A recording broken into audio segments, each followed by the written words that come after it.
Jokes this morning in non-offensive humor. April Fools.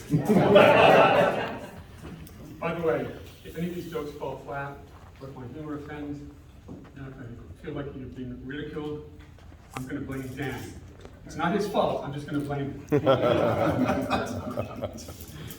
look at today's roasties, and I think to myself, I've seen younger faces on mine. You know, we all thought the three of them were normal. It's not their fault, they're plenty of time to get annoyed. I've compared and contrasted these three past presidents. Did you know that Blake and Carson are DTMs, distinguished Toastmasters, but Tim's a DTM-TT? Twice divorced, married 3 times. I guess that's because he thinks it equals some Hotel California is about marriage. He didn't serve the 6-month term, it just seemed longer.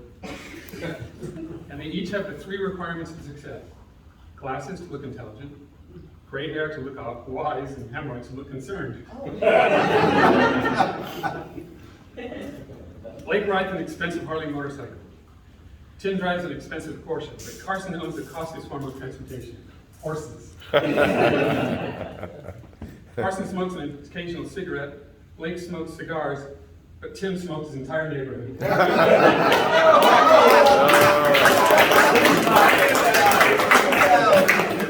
Blake and Tim have no musical talent, whereas Carson, oh never mind, that's something I've got to cover.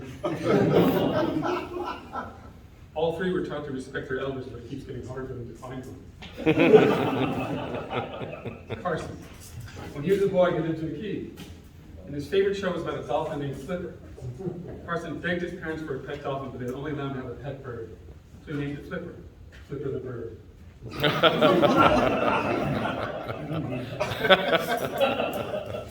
Carson is a veteran, having served in the chair force. You don't need to thank him for his service, just tell him you're welcome. Carson has a handsome son named Stan and a beautiful daughter named Callie. Obviously, they got their good looks from their mother, too. Like many children, Carson has an imaginary friend. But unlike a typical imaginary friend, he's hung out with the kid next door.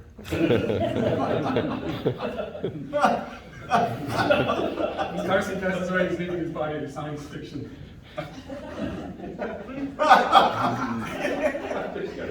He's great. When he ran his own company, leaving them wanting more pretty much sums up his customer service skills. Carson assumes that the double clutch bend isn't the worst bend he's ever heard. Carson, you don't assume these, right? Carson learns from the mistakes of others who had previously taken his advice. Carson's taking one day at a time. You know what? So is everybody else. That's how time works. Carson's doctor had good news for him. He's going to name his condition after him. That's Tim. I told Carson Viagra can cause hearing loss, and he said, what? What? Tim. Tim Linger was highly motivated to serve as club president, and he did the job. Not necessarily well, but he did the job. He seems highly motivated to keep a successful business going. He's highly motivated to throw big parties and rebuild his Timage winery and backyard vineyard. Here's the thing. Every dead body in Mount Everest was once a highly motivated person, so maybe she just calm down. You may know that Jordan Counter's son Noah lives directly next door to Tim. Noah listens to the most awful music late into the night, whether he wants to or not. Tim believes the best year for any wine is the year you drink it. But his 2022 vintage will have no not so subtle hints of flaming plywood and notes of melted sulfur. Tim is only 56, but he's aging like a fine wine that someone left on the court.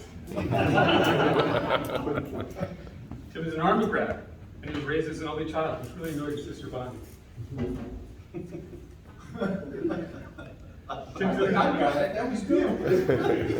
Tim's internet went down, let's just say his neighbor changed his password again. Tim doesn't need to do drugs. He's getting to the age just standing up to fists at the same thing. For those of you who don't know, but Tim co-authored a best-selling book. Can you read that?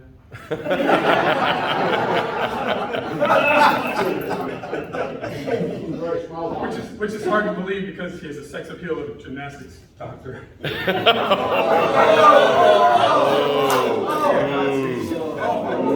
something out of that.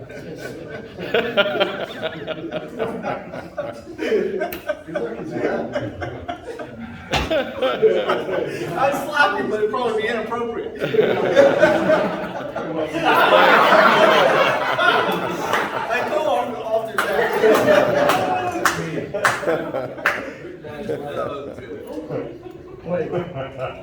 Blake Smith is the best looking, most intelligent, kindest human being I know.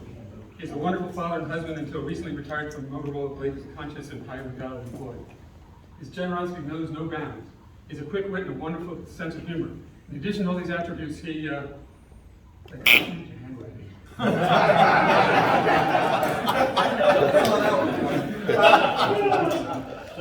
a recent speech, Blake advised the newer members of our Toastmasters to select an accomplished member and target them as someone to emulate. Blake has won more than 300 trophies, so it is logical that he become one of those targeted.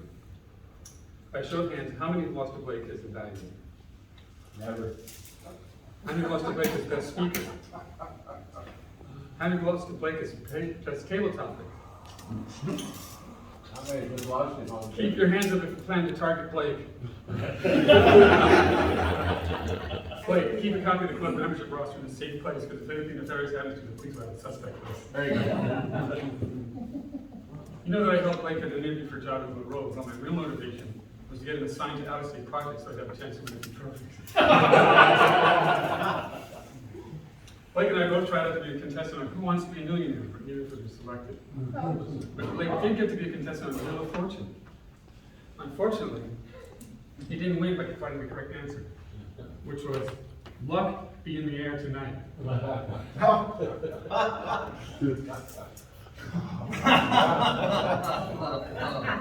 If you didn't think it was luck in the air tonight, then it's your problem, not mine. I'm not saying Blake is getting old, but lying about his age is easy. He'll get in trouble remembering what it is. When Blake passes on to his great reward, he's going to have, he was a humble man carved at the base of his statue in front of his mausoleum. As